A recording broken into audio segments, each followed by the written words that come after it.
This is George Martin, Jr.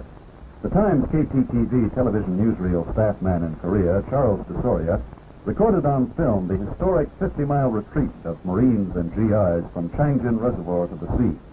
They flashed their way through 85,000 Chinese Reds. They accomplished the impossible. Now we bring you these films, as much as DeSoria could shoot at 25 degrees below zero. His field notes, edited for television, I'll read for you, as the films unfold a story all Americans should see.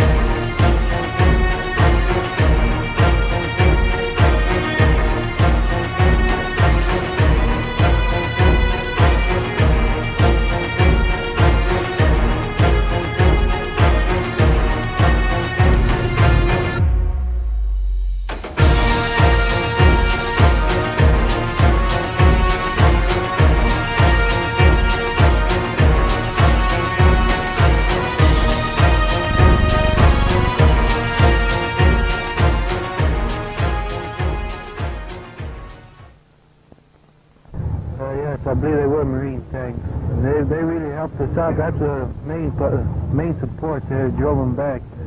And then when the Royal Marines and the Army came in to support us, we got the situation pretty well in hand. As soon as it gets daylight, they disappear. You can't find them anymore after daylight. They do most of their fighting by night. Yeah. Well, you're pretty lucky to get out of it. What happened to you? Where'd you get wounded? Well, I'm not exactly wounded. Just one of the shells hit me on the helmet. Kind of sent my head in a tailspin and it aches. Well, from the looks of the ice here on your hat, you must have gotten a bullet through it, did you? Yeah, that's where it went through the helmet into my through my hat. I had my hat under the helmet. Well, you're sure lucky. Now, what's your greatest worry now? Well, I don't know what'd be my greatest worry now. It's going to be tough taking this reservoir away from those Chinese again. The way I understand, they're still coming in, though. The Chinese are coming in by the thousands. Well, they certainly are. They're swarming all over the place. Do you have a brother?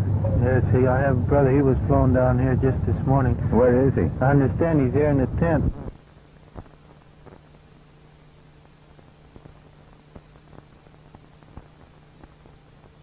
What's your name? Tony. Tony Macchiarole. Tony Macchiarole, yes. And are you married, either one? No, I got the girl back home waiting on me, though. You got a girl waiting on you. Yeah. That's marvelous. Well, now you get a chance to get back to her. Mother, father living? Yes. I suppose we're both glad to hear that you're both safe. That's one thing. If they see this television show, which I hope they do, I just want my mom and dad to know that. All right. Don't worry. You're going to be all right. Both of you. You're both wonderful fellows. I'm glad you're both reunited, both got out of this all right. Well, you got it in the leg, didn't you? No, and just below the shoulder, my left arm. Just below the shoulder, that's not. Well, you're going to be okay. The doc said so. Well, that's fine, fellas. Thanks awfully, and the best of luck to both of you. Thank you. Thank you. Thank you.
Yes.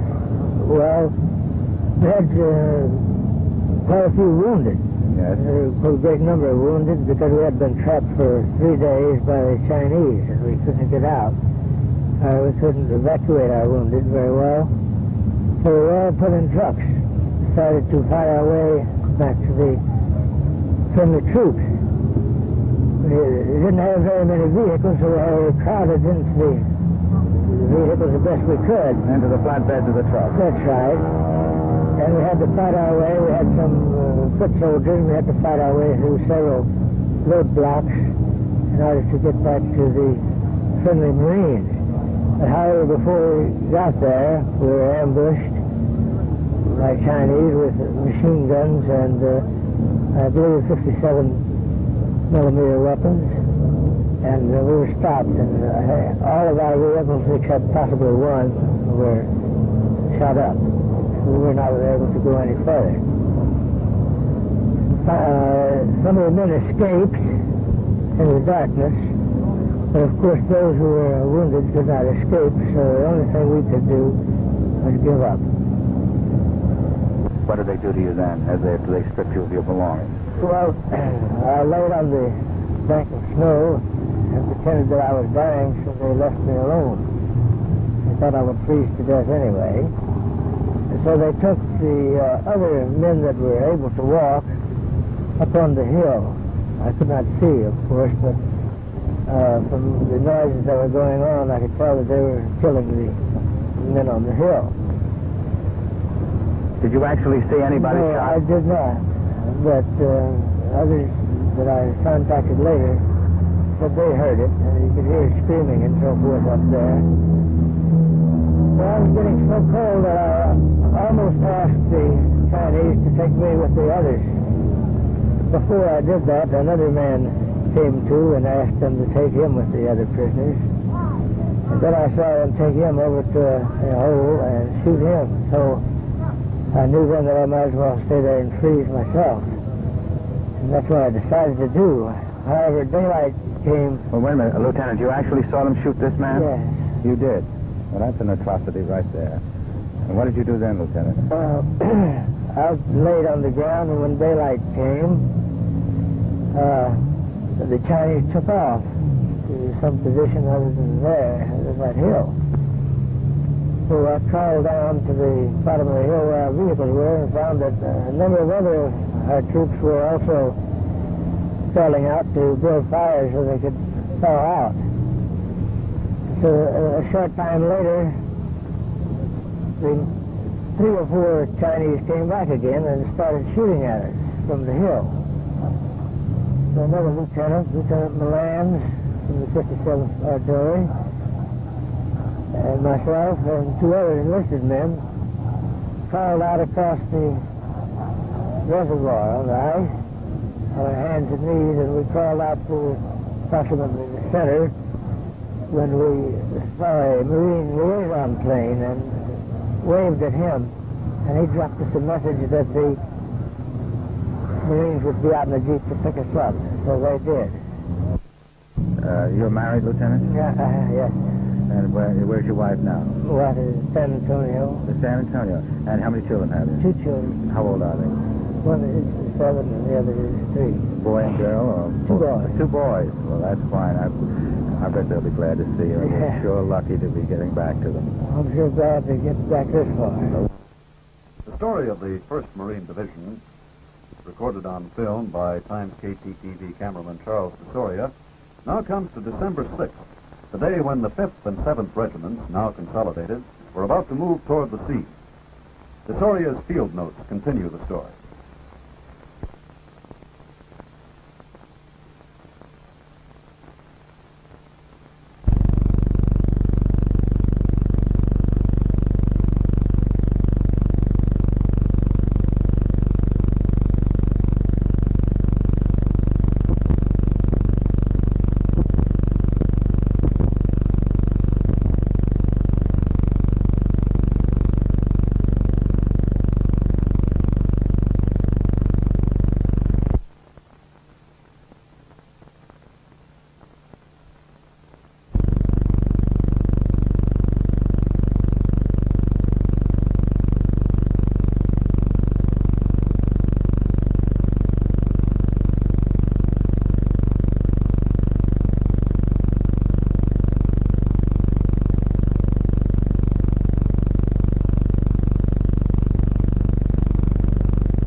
General Smith speaking from the Division CP at Hagaruri, Korea.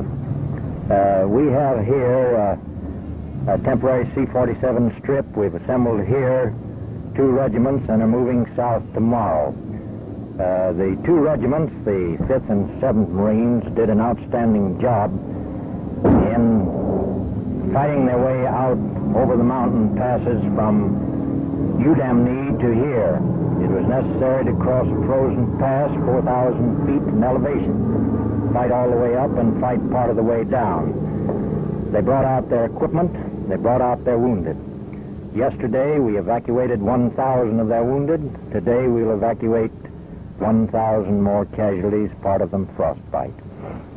You expect heavy fighting from here down to Coterie? I do not believe that the fighting will be as heavy between here and Coterie as it was fighting out over the mountain from Udamni. We have damaged these people considerably. I wish you great luck, General, in getting down south. I know the Marines, anybody can do it. The Marines will. Thank you. Thank you. Safety in sight. Desoria's camera now takes us to Yonpo Airport, where wounded of the U.S. 1st Marine Division and the U.S. 7th Infantry of the Army are awaiting transfer to U.S. military hospitals in Japan.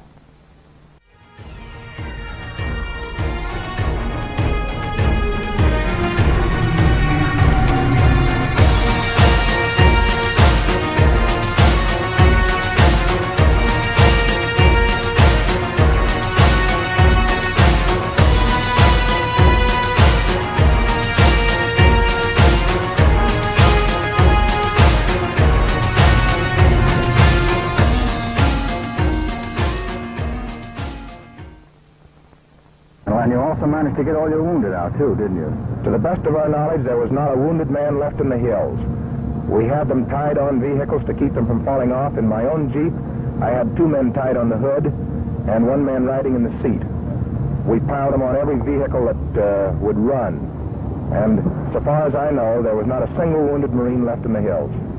I attribute our getting through to the determination of the Marines that we had to get back to Hagaruri as the 7th Marines and 5th Marines respectively, rather than as a rabble of troops that had been defeated. We have not been defeated.